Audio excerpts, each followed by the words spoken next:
Hello, good evening, welcome. I am Fikili, the Dark Feminina, and I wish to bless you with this short video. A thank you to the Creator, to the One Creator, haze of blessings to the One Creator, haze of thank yous to the One Creator, and haze of blessings to the One Creator.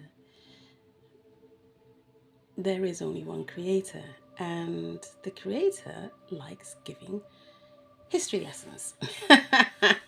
And so the one creator inspires people to know history, to learn history, and to teach history. And although Geoffrey of Monmouth is considered what they call a pseudo historian by far too many these days, he is a genuine historian of the past, long time ago, and he wrote of England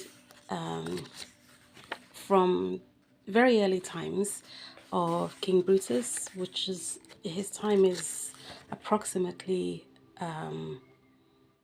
the 12th, 13th, 12th century book BC. And yes, he grew up in Italy, Greece, Italy, his connections, but he is July Echo. He is English, said King of England. And this book, if you can see, yes, is Geoffrey of Monmouth's book. And I encourage everybody to get a copy and everybody to study it well. Remember dates and timings and calendars and seasons and references. They are not always what they appear to be.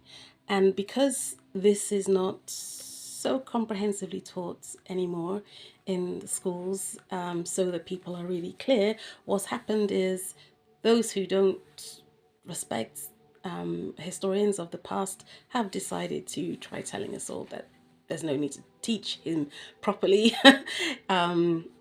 He's written off as pseudo historian, and he's not the only one. It's not good. It's very unhealthy. It's not true. It's just not accurate. It's not a good practice. Something to realize was a mistake and remove from one's heart and mind and teaching. Geoffrey of Monmouth, he talks about, if I can just find the reference, Brutus. Now, after Brutus, lots of adventure recorded here, came Menpricius, who ruled here. There are other kings and princes, dukes mentioned here. There's a Gwendolina. She rules here for a time. Now, there is the King Mempricius. After him, there is King Ebraucus. Now, King Ebraucus has 20 sons. To quote, Ebraucus's 20 sons go to Germany, and his 30 daughters to Silvius Alba in Italy. Now, this prince had 20 sons and 30 daughters by 20 wives, and with great valor governed the kingdom of Britain 60 years. The names of his sons were Brutus, surnamed Greenshield, Margadud, Cecilius, Regin, Morivid, Bladud, Lagon, Bodloan, Kinkar, Spadan, Gaul, Dardan, Eldad, Ivor, Gangu, Hector, Kerin, Rud, Asarach, Buel. The names of his daughters were Gioigni, Ignogni, Odas, Gwenliam, Gaudid,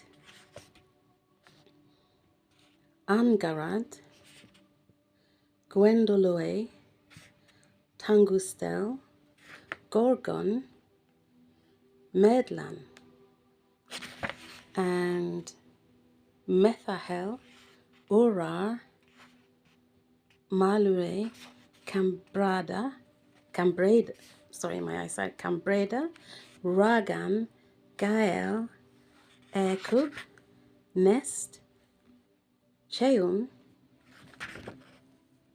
Stadud, Gladud, Ebren, Blagan, Albalak, Angaes, Galaes, the most celebrated beauty of that time in Britain or Gaul, Edra, Anaor, Stadial, Egron. All these daughters their father sent into Italy to Silvius Alba, who reigned after Silvius Latinus, where they were married among the Trojan nobility. The Latin and Sabine women refusing to associate with them. Oops. But the sons, under the conduct of their brother Assaracus, departed in a fleet to Germany, and having, with the assistance of Silvius Alba, subdued the people there, obtained the kingdom. After Ebraucus reigns, Brutus his son, after him Lael, and after Lael Hudibras. And there are many kings, some queens, princes, princesses, dukes, nobles mentioned throughout the story, the history book. And what is necessary, it is vital, is to pray to understand what we're reading. The historians of the past, as I've said many times before, they enclose more than one history very often in the same telling.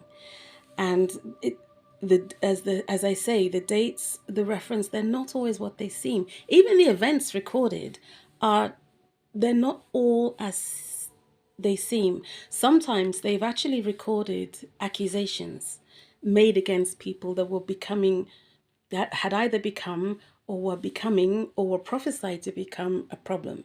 So they recorded the accusations. It's up to us, the reader or the hearer, to pray, to divinare, to get that plumb, to understand what really happened, who really did what, and not just of the distant history of times BC, but at any time, even when watching the news. Maybe especially watching the news these days, things aren't always as seen. They're not always as the teacher or the lecturer, the teacher, the journalist may perceive. Being human beings, we may miss something. So we need to be prayerful, because we need divine help in ascertaining, understanding what the truth is, because it isn't always straightforward and it can be complex. And understanding one's history, one's long story, long as in nation, kingdom, it is vital. And without it, people can go off at some very strange tangents, as they have been, declaring that God's opinion doesn't matter, the Creator's opinion doesn't matter. Just nobody matters. The Creator doesn't matter. The heavenly beings, the angels, the archangels, the Netta, the gods of all nations, the saints of all nations. Nobody from the past matters. Just what somebody feels like doing today. No wonder there's a disaster. No wonder things are not working as they used to, due to lack of understanding, lack of faith, lack of understanding, lack of accurate teaching, and the exaltation of opinion over truth, and personal wishes over prophecy and performer. And because all prophecy and performer that is real comes from the Creator.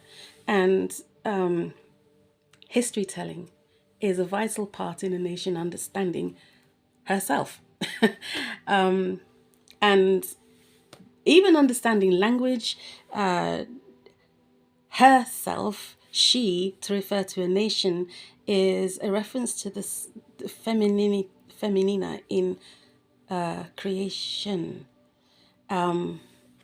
So it's not against the female sex to refer to nations as she. It's a reference to the creative feminina and the many female angels, female feminina heavenly beings, angels, archangels, Netta, the feminina Netta, the goddesses and the saints who are feminina, and our ancestors, our ancestresses who are feminina. It's a positive. Things are so weird that a woman could complain that a nation is referred to as she, and it's a problem because if then things go wrong, then women get the blame. I mean, yes, but there's so much more to creation. There's so much more to life than that fear. It can't be all that we think about. Considered, yes, because sometimes we have to be flexible, but it, it's not the whole story. We can't let it be. Kingship is in the male line. Nations are referred to as feminina. We need each other, men and women, honorably.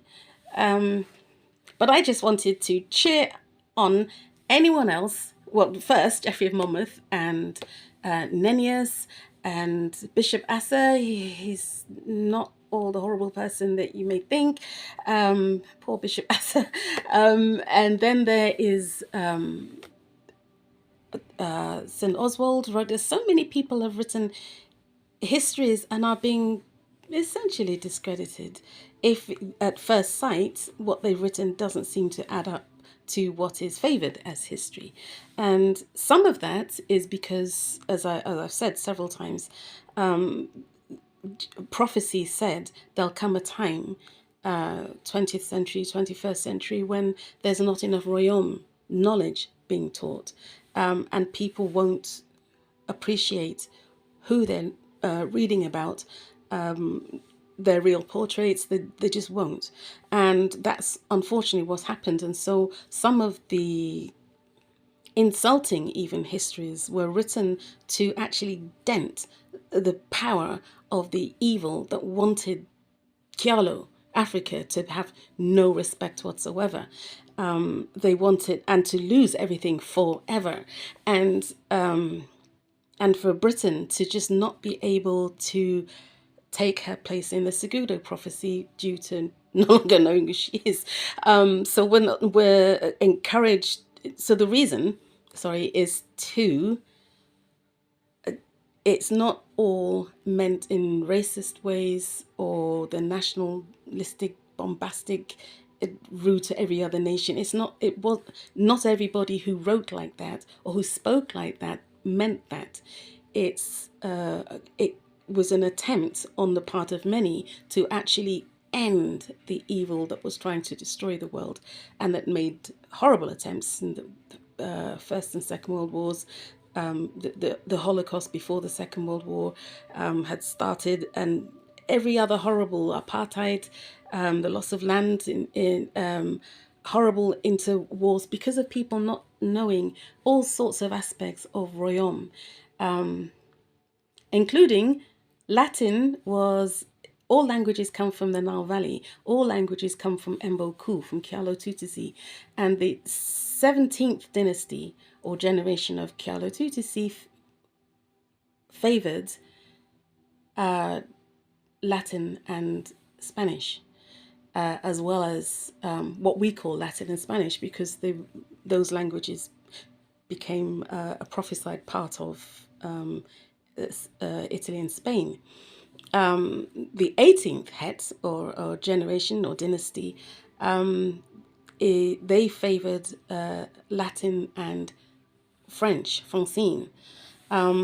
Every language comes from the Nile Valley, and including Arabic. Before people stress about the Arabic in Swahili, Arabic is part of Kyalo Tutsi. It is part of Mboku. So please don't worry about it anymore. Stop worrying. Stop stressing. It's due to lack of history. We need to pray to know the history of the world and the particular histories that we're most focused on, that we need to, and those that we need to know, and to not be too quick to dismiss without prayer and divinare, pasha, shlola, delve, plumb, explore. You do that first before deciding, I haven't got a clue what I'm talking about any longer. I know some people's reaction to me is to just try and keep me quiet and to discredit me, but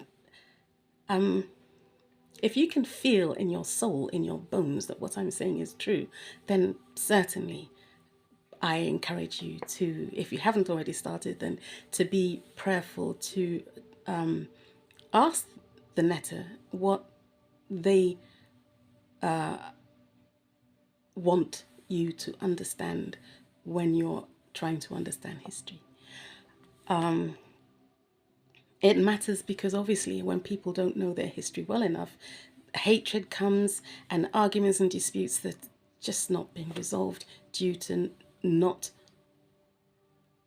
knowing why the creator's opinion matters so much, and that the creator's word on everyone and everything isn't always straightforward. Sometimes it is, and sometimes it's complex and it obscured, and we have to understand it.